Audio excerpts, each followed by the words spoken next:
Информационная служба «Осетия ТВ». Главные темы выпуска. В Дагестане прошел первый республиканский форум промышленников по замыслу организаторов. Эта дискуссионная площадка должна помочь товаропроизводителям заключить сделки и найти потенциальных инвесторов. Кроме этого, развивать взаимоотношения между северокавказскими регионами. Разгрузить Владикавказ от плотного автомобильного движения поможет новый участок дороги, который сегодня открыли в североостинской столице. Трасса протяженностью всего 400 метров позволит избавить от пробок один из районов города. Лауреатом всероссийского конкурса «Учитель года-2014» стал педагог из Северной Осетии. Нелли Хлыпина вошла в число 15 лучших преподавателей нашей страны. Сегодня учителя лично поздравил министр образования и науки республики Алан Огоев. Эти и другие темы далее подробно.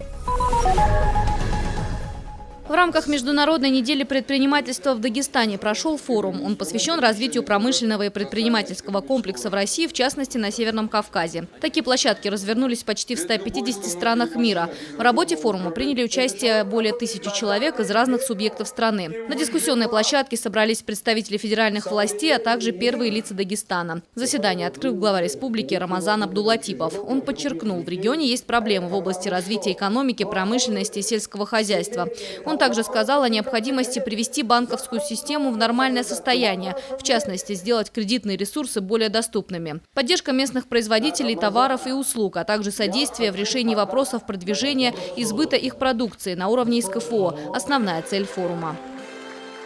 Недавно была правительственная комиссия по развитию, социально-экономическому развитию Северо-Кавказского федерального округа, в которой участвовал Рамазан Гаджимурадович, который проводил Дмитрий Анатольевич Медведев. И по результатам этой комиссии была создана рабочая группа, которую совместно сейчас возглавляет Минпромторг и Минкавказ, и в которую входят все руководители субъектов СКФО, и где, наверное, одним из таких серьезнейших пулов проектов, именно промышленных, являются проекты, которые представляет Дагестан. И сейчас в рамках этой промышленной группы начинается серьезная работа, чтобы и те проекты, которые сейчас есть, промышленные площадки, и новые проекты, нашли и инвесторов, и технологические схемы реализации. Последний день празднования Дня Святого Георгия, покровителя мужчин и путников, во Владикавказе открылся новый участок дороги протяженностью около 400 метров. Он призван разгрузить от большого потока автомобилей перекресток улиц Калинина и Московской. Открытие этого участка – первый этап. В дальнейшем планируется продлить дорогу до улицы Хадарцева. По словам главы администрации Владикавказа Сергея Дзантьева, на этом работа не закончена. Планируют продлить улицу Весеннюю до Хаджи Мамсурова в одном направлении и до Дзусова в другом. Полный обзор новых участков дорог горожане смогли посмотреть на установленном стенде с расширенным планом дороги. То есть весь этот комплекс вопросов позволит полностью снять проблемы на ближайшие годы транспортных заторов в этом микрорайоне, разгрузит участок дороги и Московской трассы, получит развитие зеленое строительство. Поэтому я всех поздравляю с этим мероприятием. Еще раз повторюсь, может не такой длинный участок, но он очень важен для нашего города. Еще один значимый проект – благоустройство новой парковой зоны на месте прежней дороги. Уже весной у жителей густонаселенного БАМа появится еще одна зона отдыха с аллеей, лавочками, освещением и зелеными насаждениями. Ангелина Васильева, Яна Гагиева, Алан Гасанов, Осетия ТВ. Торжественное служение, иконы, зажженные свечи. В Гизеле осветили новую часовню святого великомученика Георгия. Храм возведен на территории группы охраны Республиканского пограничного управления. События приурочили к осетинскому празднику Джооргуба. Первую службу провел настоятель Свято-Георгиевского собора во Владикавказе отец Василий. Царю небесный, утешителю души истины,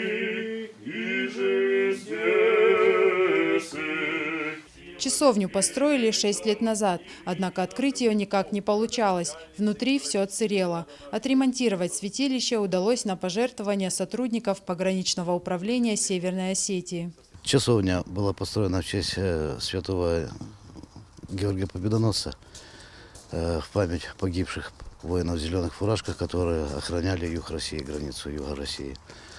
Значит, эта часовня будет напоминанием грядущим поколениям, как умели стоять за родину сыны, которые были воодушевлены православной верою и верою, безграничной верой в нашу родину. Совсем скоро в часовню из Москвы привезут семистрельную икону Божьей Матери. Сотрудники погрануправления вместе с ней облетят эту местность трижды. Кроме того, уже сегодня представители Владикавказского казачьего войска передали в часовню старинную икону Николая Чудотворца. Чтобы она помогала, чтобы вы молились ей и просили за вас, чтобы вы всегда были на высоте, чтобы вы всегда были в хорошем настроении, чтобы у вас в семьях было все хорошо. Счастья вам и мира над головой. Святой Георгий Великомученик считается покровителем и защитником воинов. Одним из самых известных посмертных его чудес считается убийство змея. Предание гласит, когда выпал жребий отдать на растерзание чудовищу царскую дочь, явился Георгий на коне и пронзил его копьем, избавив девушку от смерти. Явление святого Георгия способствовало принятию христианства как единой веры среди местных жителей. Рая Дзантьева, Елена Черенкова, Евгений Маркин, Осетия ТВ. Приобрести православные атрибуты, приложиться к чудотворным иконам и мощам святых. Такая возможность теперь есть у жителей Владикавказа. Выставка-ярмарка «Православная Осетия» начала работу во дворце спорта «Манеж». К гостям обратился архиепископ Владикавказский и Аланский Зосима. День памяти святаго великомученика, победоносца и чудотворца Георгия мы открываем эту благословенную выставку. Для молитвенного поклонения на выставку доставили старинный крест-мощевик с частицей ризы Господней и мощами 21 святого и икону Божьей Матери Умиления. Верующие выстаивали огромные очереди, чтобы прикоснуться к святыням. Вся святость Божья должна быть передана этому народу. Народу аланскому, народу осетинскому. Вот это моя задача, которую я пытаюсь выполнить. И вот такие выставки, такие встречи, чтения, свято-георгиевские чтения проходят. Вот это как раз выполнение тех задач, которые поставлены передо мной Богом и Церковью. Православная Осетия собрала участников из разных регионов России, ближнего и дальнего зарубежья. В экспозиции не только церковная утварь, но и православная литература, товары народных промыслов, мед и растительные масла.